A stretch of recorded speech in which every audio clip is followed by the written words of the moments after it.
오늘 우리에게 주신 하나님 말씀은 열왕기상 19장 9절에서 14절까지입니다. 오늘 우리에게 주신 하나님 말씀 열왕기상 19장 9절에서 14절까지 말씀입니다. 제가 갖고 있는 구약성경 550면에 있습니다. 우리 이 말씀을 한 목소리로 낭독하겠습니다. 엘리야가 그곳 굴에 들어가 거기서 머물더니 여호와의 말씀이 그에게 임하여 이르시되 엘리야야 네가 어찌하여 여기 있느냐. 그가 대답하되 내가 만군의 하나님 여호와께 열심히 유별하오니 이는 이스라엘 자손이 주의 언약을 버리고 주의 제단을 헐며 칼로 주의 선지자들을 죽였음이오며 오직 나만 남았거늘 그들이 내 생명을 찾아 빼앗으려 하나이다. 여호와께서 이르시되 너는 나가서 여호와 앞에 산에 서라 하시더니 여호와께서 지나가시는데 여호와 앞에 크고 강한 바람이 산을 가르고 바위를 부수나 바람 가운데 여호와께서 계시지 아니하며 바람 위에 지진이 있으나 지진 가운데도 여호와께서 계시지 아니하며 또 지진 위에 불이 있으나 불 가운데에도 여호와께서 계시지 아니하더니 불 후에 세미한 소리가 있는지라. 엘리야가 듣고 겉옷으로 얼굴을 가리고 나가 굴 어귀에 섬에 소리가 그에게 임하여 이르시되 엘리야야 내가 어찌하여 여기 있느냐. 그가 대답하되 내가 만군의 하나님 여호와께 열심히 유별하오니 이는 이스라엘 자손이 주의 언약을 버리고 주의 제단을 헐며 칼로 주의 선지자들을 죽였음이오며 오직 나만 남았거늘 그들이 내 생명을 찾아 빼앗으려 하나이다. 아멘. 오늘 본문 말씀을 가지고 네가 왜 거기서 나오냐라는 제목으로 한번 말씀의 은혜를 함께 나누고자 합니다. 우리 트롯 가수 중에 영탁 씨가 부른 네가 왜 거기서 나와라는 노래가 있지 않습니까? 한 남자가 퇴근 무렵에 여자친구에게 전화를 걸었습니다. 저녁에 좀 만날 수 있냐 그랬더니 여자친구가 하는 말이 나 지금 집인데 일찍 잘 거야. 그래서 못 나가. 그래서 이 남자가 실망을 하고 전화를 끊고 걸어서 터벅터벅 명동 거리를 걷고 있는데 한 클럽에서 금방 전화했던 자기 여자친구가 다른 남자하고 나오는 겁니다. 그래서 목 뒷덜미를 잡고 거기서 네가 왜 나와? 그렇게 노래를 하죠. 그 있어야 할 곳에 있지 않고 집에 있지 않고 있지 말아야 할 그곳에 네가 왜 거기 있느냐는 거죠. 독일의 철학자 하이데거는 존재와 시간이라는 글을 통해서 인간의 실체적인 존재에 대해서 이야기한 바가 있습니다. 인간이 실제적으로 존재한다는 것이 무엇을 의미하는가 하는 것을 우리에게 이야기해 주었는데요. 인간의 현 존재를 다자인이다 그렇게 말합니다. 영어로 다자는 거기라는 뜻이 있습니다. 또 자인은 있음이라는 뜻이 있습니다. 그래서 다자인 하면 거기에 있음 이런 뜻이 있습니다. 거기에 실제로 존재하는 것, 그것이 바로 존재라는 거죠. 실제하는 존재라는 거예요. 오늘 여러분들이 여기에 예배 자리에 있으니까 존재하는 겁니다. 예배 자리에 없으면 그는 존재하지 않는 존재라는 거예요. 이렇게 설명합니다. 현 존재가 그렇게 이렇게 저렇게 관계를 맺을 수 있고 또 언제나 어디서나 관계를 맺고 있는 존재 자체를 실존이라고 부른다 그렇게 말합니다. 전문가들의 견해가 좀 다를 수 있습니다만 저는 그것을 이렇게 이해합니다. 실제로 존재한다는 것은 관계를 맺고 있어야만이 실제로 존재한다는 겁니다. 예배자의 관계는 예배를 드린다는 것은 무엇을 말합니까? 하나님과 내가 실제적으로 관계를 맺고 있다는 거예요. 그때 예배자가 되는 거예요. 예배를 안 드리면 하나님과 나는 관계가 없는 거죠. 그래서 예배자란 뭐냐? 하나님과 실제적으로 관계를 맺고 있을 때 그가 예배자고 예배의 자리에 있다는 겁니다. 저와 여러분들이 실제로 존재한다는 것은 저와 여러분들이 관계를 맺고 있을 때에 실제로 존재하는 존재가 되는 것입니다. 다시 말씀드리면 어떤 식으로든지 관계를 맺고 있어야 존재다 실제적인 존재다, 그렇게 말하는 겁니다. 제가 지난번에 언급한 바가 있습니다마는 고대 로마 언어로 살다라는 말은 사람들 속에 있는 것이다. 죽다 이 말은 사람들 속에 없는 것이다. 그러니까 우리 눈에 있어야 그 사람이, 우리 눈으로 보여야 그 사람이 살아있는 사람이고, 우리 눈에 안 보이면 그 사람은 없는 사람이에요. 죽은 사람이에요. 오늘 우리 눈에 안 보이는 사람들 참 많죠. 다 영상으로 예배 드리시고 계시겠지만 우리 눈에 안 보이는 사람들은 그 사람은 나와 관계가 없는 사람, 그래서 죽은 사람이다. 이게 고대 로마의 언어였습니다. 사람들 속에서 관계를 맺고 있지 않는 것은 죽은 것입니다. 달리 말하면 존재하지 않는다는 거예요. 있어야 할 그 자리에 있지 않는 것, 그것은 바로 죽은 것이다, 그렇게 말하는 것입니다. 이렇게 보면요, 공자가 말한 정명론하고 비슷합니다. 정명론이 뭐냐면 궁군 신신 부부자자, 임금은 임금 자리에서 임금답게 행동해야 되고, 신하는 신하의 자리에서 신하답게 행동해야 되고, 아버지는 아버지 자리에서 아버지답게 행동해야 되고, 자녀는 자녀의 자리에서 자녀답게 행동해야 된다, 이 말이거든요. 그래서 각자의 자리에서 각자에게 주어진 그 역할을 충실히 할 때 그 사람이 존재하는 사람이고, 그 사람이 제대로 살아가는 사람이다, 그렇게 말하는 것입니다. 하나님께서 엘리야에게 이렇게 묻습니다. 네가 어찌하여 여기 있느냐? 네가 있을 곳이 아닌데 왜 지금 거기에서 나오느냐, 이 말이거든요. 존재론적으로 본다면 엘리야는 살아있는 존재가 아닙니다. 왜? 있어야 할 곳에 있지 않기 때문에 살아있는 존재가 아니라는 것입니다. 엘리야는요, 누구보다도 하나님을 위해서 열심히 살아간 사람이고 하나님 말씀을 준행한 사람입니다.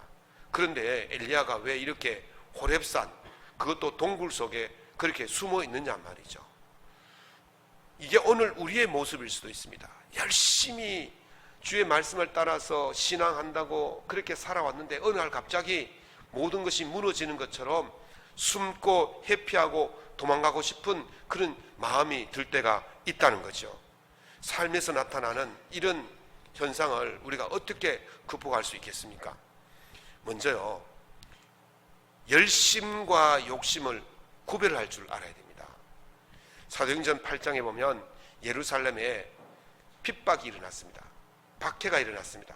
그래서 사도들을 제외한 모든 성도들이 각 지역으로 흩어졌습니다. 그때 빌립 집사님이 어디로 갔냐면 사마리아 성으로 갔습니다. 가서 거기서 복음을 전하고 기적과 이적과 표적을 행하니까 수많은 사람들이 몰려와서 예수를 믿고 세례받고 신앙인이 되기를 원했어요. 그때 그 동네에 시몬이라는 마술사가 있었습니다. 이 사람이 마술로 사람들에게 막 이적을 보여주니까 사람들이 깜짝 놀라고 그 사람을 추종하는 사람들이 많았어요. 그래서 그 사람을 큰 마술사다, 이렇게 이야기하는 거죠. 큰 무당이란 말이에요. 그래서 막 몰려들었는데 빌립이 행하는 것을 보니까 자기와는 엄청난 차이가 있는 거예요. 자기가 행하는 마술은 사실 속임수 아닙니까? 사람들의 눈을 속이는 속임수인데 그 속임수로 하는 그것과는 질적으로 차이가 있는 거예요. 빌립이 행하는 기적과 이적과 표적은 실제적으로 나타나는 거예요. 실제적으로 병든 자가 일어나고 귀신이 도망가고 이런 놀라운 역사가 일어나니까 자기는 속임수로 하는데 차이가 있는 거예요. 그래서 야, 내가 이제까지 가짜를 했구나, 그러면서 빌립에게 가서 빌립에게 복음을 전해받고 세례를 받고 예수 믿는 사람이 되었습니다. 그리고는 이 사람이 어떻게 했느냐면 빌립을 전심으로 따라다녔다, 그렇게 말합니다. 그런데 우리가 여기서 전심으로 따라다녔다, 이 말이 오해하기 쉬워요. 이 사람이 몸과 마음과 생각과 모든 것을 다해서 진짜 진실하게 빌립을 따라다녔다, 우리가 이렇게 오해할 수 있는데, 이 전심이라는 말은 영어 성경을 보니까 에브리웨어이란 말은 어디서나 또는 continued, 그래서 지속적으로 이렇게 일반적으로 졸졸졸졸 따라다녔다는 거예요. 졸졸졸. 이 사람이 무슨 특별한 은혜를 받아서 특별한 은사를 받고 뭐 감동을 받아서 따라다닌 게 아니고 자기보다 빌립이 훨씬 우수한 능력을 가진 사람이니까 그냥 혹시 그 기술 좀 배워보려고 그렇게 따라다녔단 말이에요. 그 증거가 어디서 나타나냐면 예루살렘에 있던 사도들이 그 사도행전 사마리아 성에 예수 믿는 사람들이 많이 늘어났다 소리 듣고 이제 베드로와 요한을 파송합니다. 그 베드로와 요한이 와가지고 안수를 하니까 사람들이 성령을 받기 시작했어요. 성령의 역사가 나타나기 시작한 거예요. 그래서 시몬이 보니까 빌립이 한 것보다도 이 성령의 역사를 일으키는 그 안수기다가 훨씬 더 멋지거든요. 그래서 이야기합니다. 내가 돈을 좀 줄 테니까 그 성령 받게 하는 그 안수 능력을 내게 좀 파십시오. 그렇게 말하는 거예요. 그때 베드로와 요한이 뭐라 그럽니까?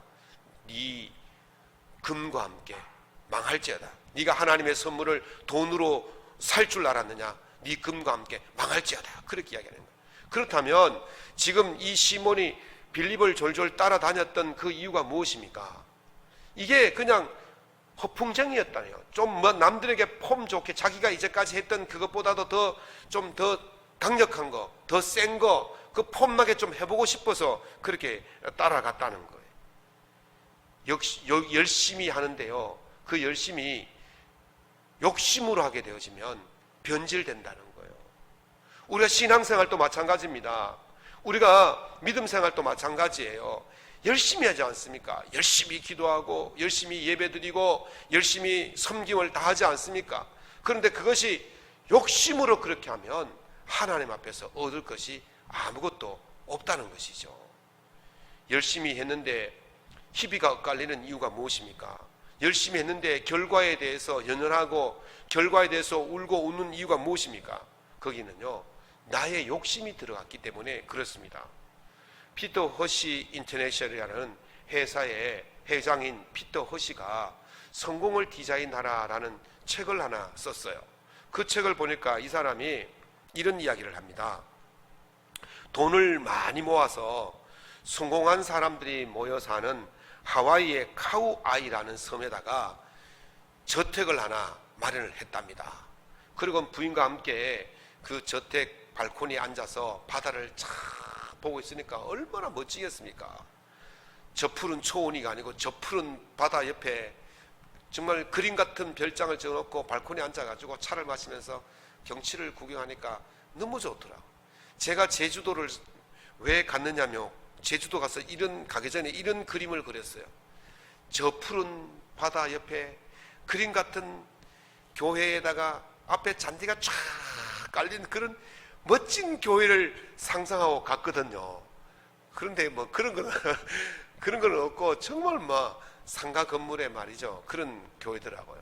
얼마나 멋있습니까? 저 푸른 바다 옆에 멋진 그런 저택에 발코니에 앉아서 차를 탁 마신다. 상상만 해도 멋지지 않습니까? 그때 아내가 그런 그 행복감에 겨워서 이렇게 이야기합니다. 여보, 우리는 참으로 축복을 받았어요. 우리는 정말 이 모든 것을 허락하신 예수님께 감사해야 돼요. 그러자 이 피터 허시가 뭐라고? 예수님께 감사라고?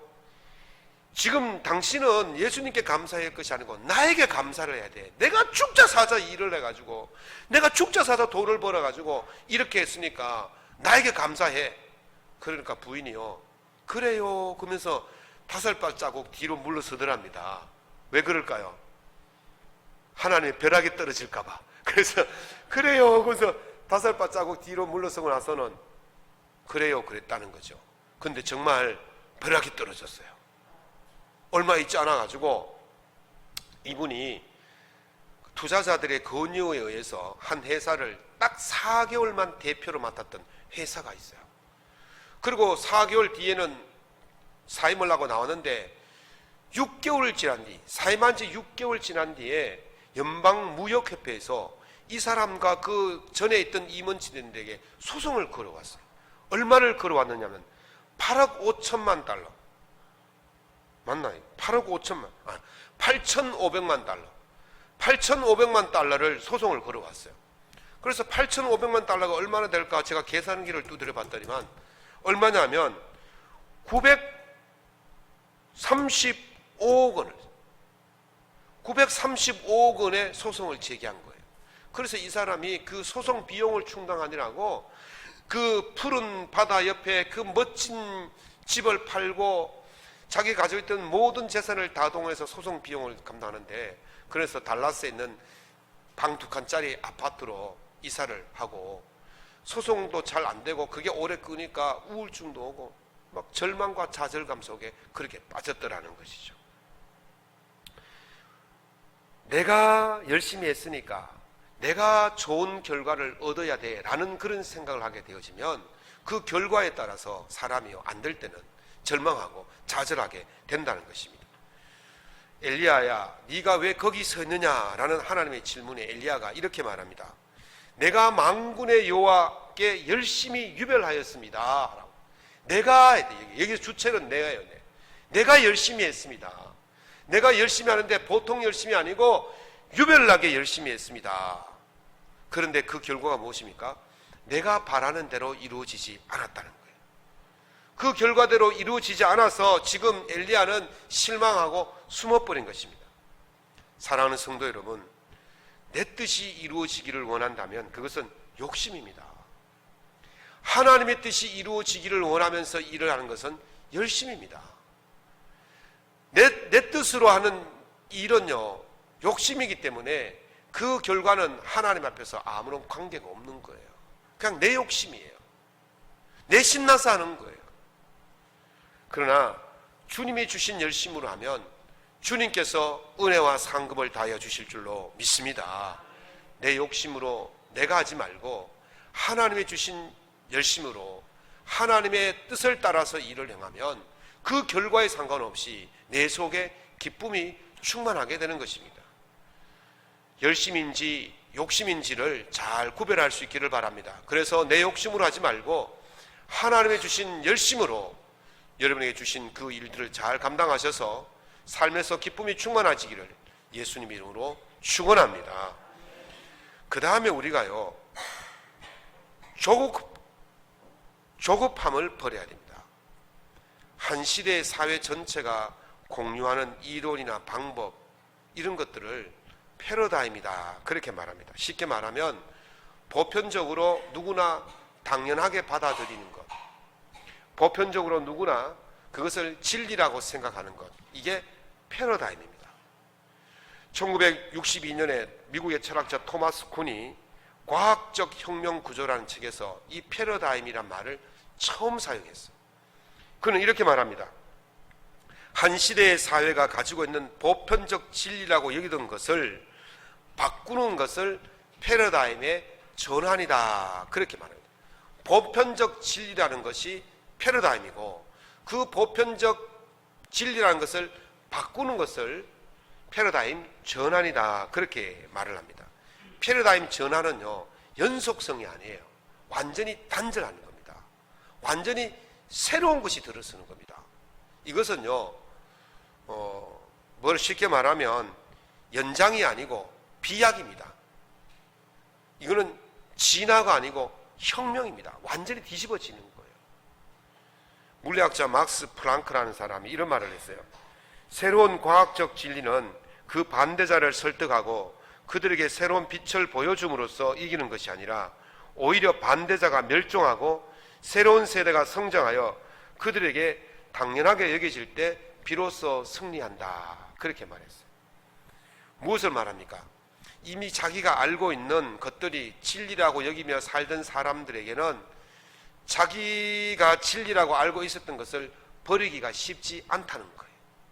우리나라는 지금 마스크를 다 쓰고 다니지 않습니까?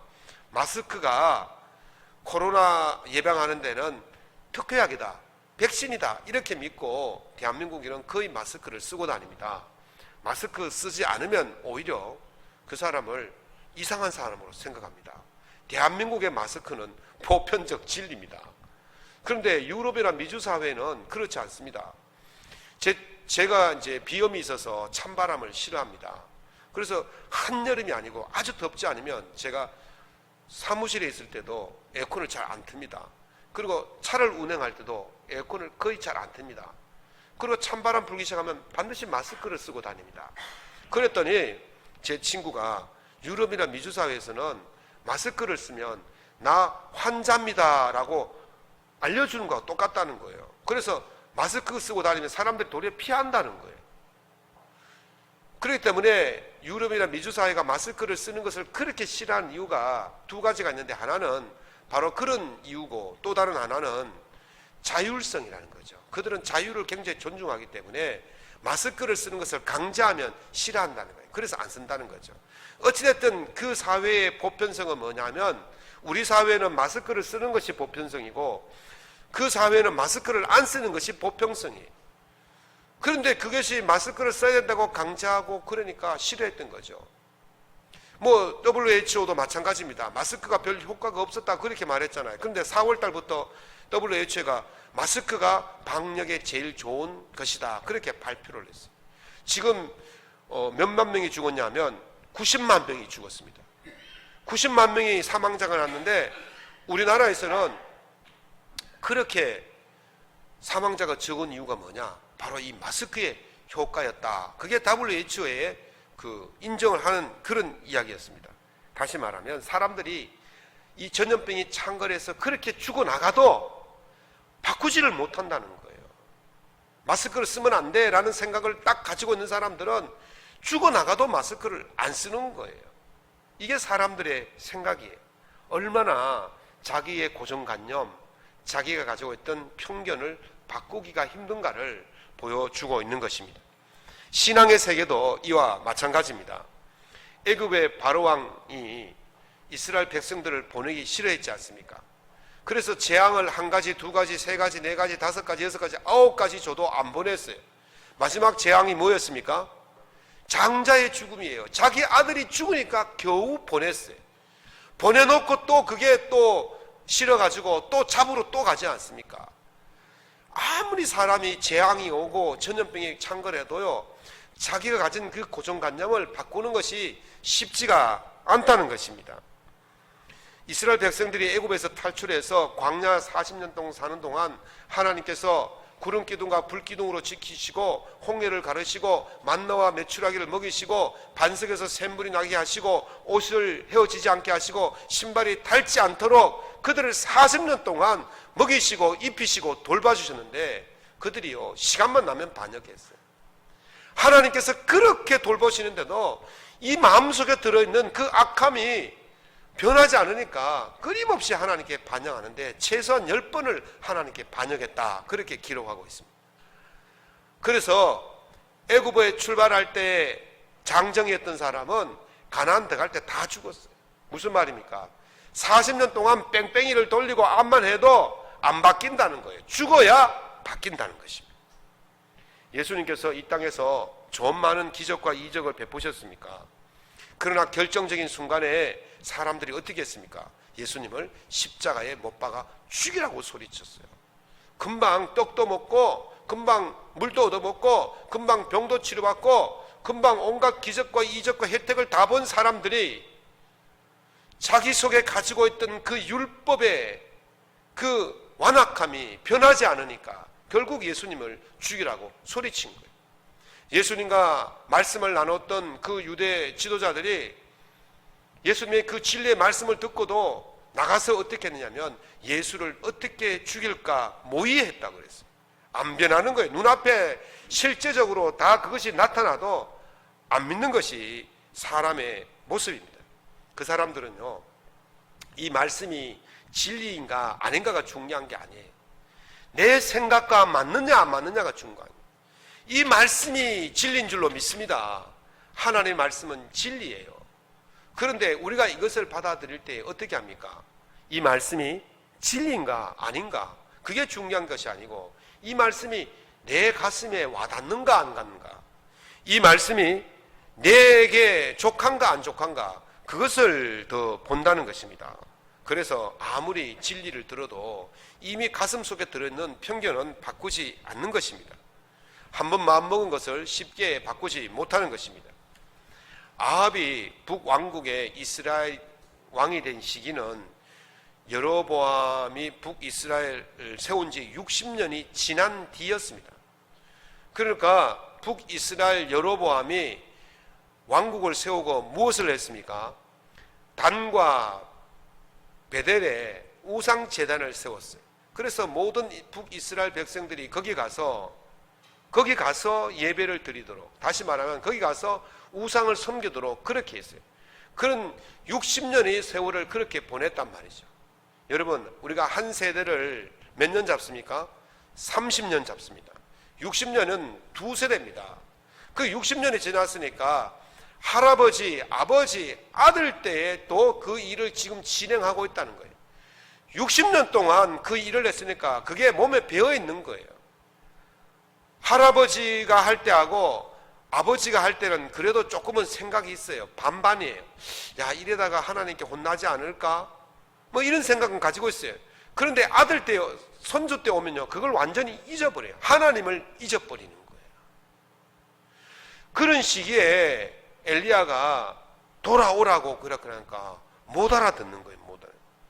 바뀌질 않는 거예요.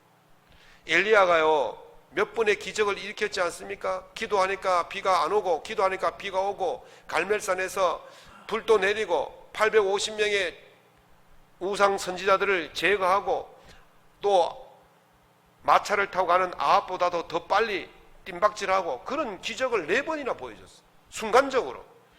그런데 순간적으로 그 눈앞에서 그것을 보고도 이 사람들이 바뀌지를 않는다는 것입니다. 세상을 바꾸겠다는 그 열심이 앞서면요, 이런 것들 때문에 실망하는 거예요. 엘리야가요, 얼마나 열심히 했습니까? 그런데 그렇게 열심히 했는데 사람들이요, 조금도 안 바뀌는 거예요. 바뀌지 않은 그 모습을 보면 정말 실망할 수밖에 없어요. 제가 목사로서 목회를 할 때 가장 힘을 들 때가 언제인 줄 아십니까? 우리 성도들의 그 신앙이 안 바뀌는 거예요. 안 자라는 거예요.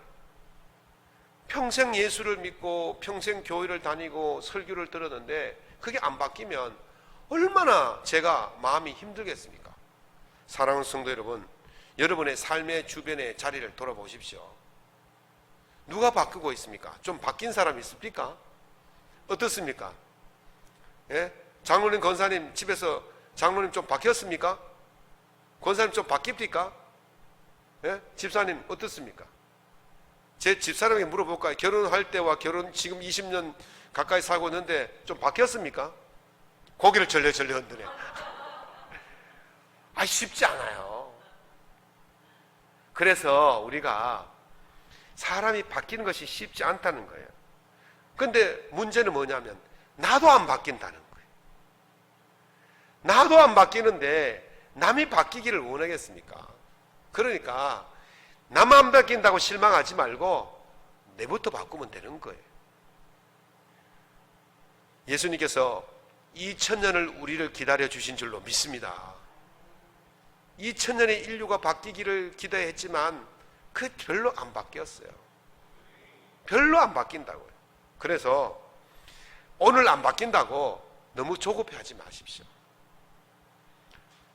주님 만나면 바뀌게 될 줄로 믿습니다. 주님 제대로 만나면 바뀌는 거예요. 그래서 어떤 상황 속에서 내가 열심히 일했는데 그것이 바뀌지 않았다고 절망하고 좌절할 필요 없어요. 엘리야는 열심히 일했는데 안 바뀌니까 좌절하고 절망해서 지금 굴 속에 들어가는 거예요. 그래서 너무 조급해하지 마십시다. 옆 사람이 바뀌지 않는다고 너무 조급해하지 말고 죽을 때 되면 바뀌겠지, 그런 느긋한 마음으로 살아가시면 여러분 마음이 편하게 될 것입니다. 단 내 자신부터 바꾸가는 그런 은혜가 여러분 속에 있기를 예수 이름으로 축원합니다. 그 다음에 우리가 뭘 해야 되냐면 신앙의 기술을 버리고 하나님의 뜻을 찾아야 돼요. 오랜된 그 경험의 축적을 우리가 노하우라 그러지 않습니까? 우리말로 하면 어떻게 하는지에 대한 지식이 바로 노하우입니다.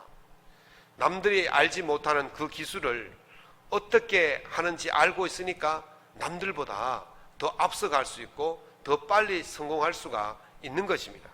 그런데요, 노하우로 성공하는 사람은 거기까지. 왜냐하면 시대가요 엄청나게 빠르게 변하지 않습니까? 그러니까 옛날에 내가 노하우를 가졌다 해가지고 오늘날에 그게 적용될 수가 있는 게 아니라는 것이죠. 그래서 옛날에 그 노하우가 오늘날 지속되려면 어떻게 해야 됩니까? 계속해서 새로운 정보와 지식을 가지고 있어야 돼요. 우리 신앙도 마찬가지입니다. 신앙도 2000년 전에 그 예배 형태나 모습과 2000년 뒤에 지금의 예배 형태의 모습이 달라요. 말씀은 같지만 그 생활 습관이나 문화나 형태는 다르기 때문에 그 옛날 모습 그대로 살아갈 수가 없는 것입니다. 그래서 이 엄청난 속도로 변하는 이 시기에 노하우 하나만, 기술 하나만 가지고는 살아갈 수가 없는 시대가 되었다라는 사실입니다. 그래서 바뀌는 시대에는 빠른 변화가 필요해요. 라스트 사무라이라는 영화가 있습니다. 그 영화를 보면 일본 메이지 유신이 시작하면서 일본 정부가 외국의 문물을 많이 받아들입니다. 특별히 군대를 양성합니다. 총과 칼과 또 대포를 최신식으로 가지고 들어옵니다. 근데 사무라이 집안이 하나 있었어요. 이 사람들은 끝까지 칼로 무사 정신으로 살겠다고 그렇게 이야기를 합니다. 결국에는 정부 신식 군대와 이 사무라이 구식 군대가 전쟁을 벌이죠. 칼하고 대포하고 총을 가진 사람과 칼을 가진 사람과 싸움을 했습니다. 누가 이기겠습니까? 당연히 칼이 지겠죠. 그래서 그 사무라이 가문이 완전히 무너졌습니다. 신앙은요 노하우로 한 게 아니냐고, 신앙은 노웨이로 하는 겁니다. 노하우는 뭡니까? 어떻게 할까? 기술적인 면이에요. 노웨이란 말은 왜, why, 노와이, 왜, 이것을 왜 해야 되는지를 알고 가야 된다는 거예요. 여러분들 믿을 때요 그냥 믿습니까? 왜 믿는지를 알고 믿습니까? 우리가 그냥 믿게 되어지면 어떻게 되냐면 이 예배라든지 이 모든 것들이 그냥 습관처럼 되어져요. 방법론적으로 한다고. 방법. 어떻게 믿는가가 아니고 왜 이것을 믿어야 되는지를 알아야 된다는 거죠. 돌을 쪼는 사람들이 있습니다. 돌을 쪼는 사람 두 종류가 있죠. 하나는 석공이고 하나는 조각가입니다. 석공과 조각가가 돌 쪼는 기술에 있어서는 어떤 면에서 석공이 훨씬 더 돌을 잘 쪼을 수가 있어요. 더 정교하게 쪼을 수가 있어요. 그런데 석공과 조각가가 각자 물건을 만들어서 시장에 내놓으면 석공이 쫀 그 비석은요 값어치가 별로 없어요. 그런데 조각가가 만든 그 비석은 뭐가 됩니까? 작품이 되는 거예요. 그래서 엄청난 가치를 누리는 것이죠. 석공이 쪼으면 그냥 비석이지만 조각가가 쪼으면 그것은 예술품이 되는 것입니다. 똑같은 돌을 가지고도 그것을 고된 노동이라고 생각하면 값싼 비석밖에 되지 않지만 똑같은 돌이지만 그것을 작품이라고 생각하고 그것을 의미를 부여하면 그것이 바로 예술로 되어지는 것입니다. 그래서 우리가 어떻게 하느냐에 따라서 그냥 신앙생활 하는 것이 고된 노동처럼 아무런 의미도 없이 그렇게 힘들게 살아가는 그런 경우도 있고, 아니면 그 의미를 알면 그 신앙생활 자체가 너무 행복하고 즐겁게 되는 거예요. 여러분들은 신앙의 의미를 깨달을 수 있기를 예수 이름으로 축원합니다. 왜 예수를 믿어야 되는가? 그걸 모르면 그냥 와 앉아 있는 거예요. 그냥 와 앉아 있으니까 이 한 시간의 시간이 그냥 너무너무 지겨운 거예요. 기회만 되면 그냥 어디로 빠져나갈 궁리만 하는 거예요. 그러나 의미를 알면, 이유를 알면, 왜 믿으라는 이유를 알게 되어지면 여기 오는데 목숨을 거는 거예요. 예배를 드리는데 목숨을 거는 것입니다. 예수님께서 십자가를 지신 이유를 분명히 아셨습니다. 십자가를 지신 이유를 아니까 죽음의 자리까지도 가실 수 있었던 겁니다. 윤동주 시인이 예수님을 가리켜서 행복한 예수라 그랬어요.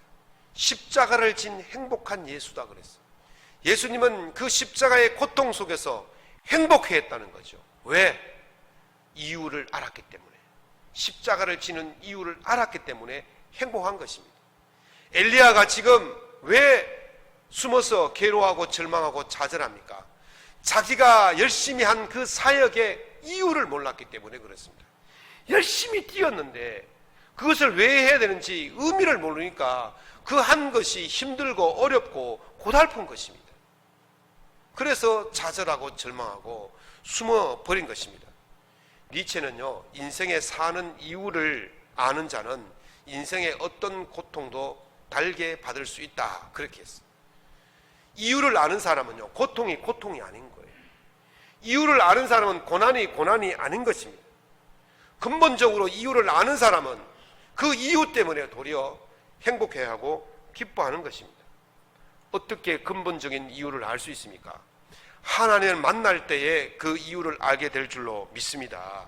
하나님께서 엘리야를 부르셨어요. 야, 네가 왜 거기 있느냐?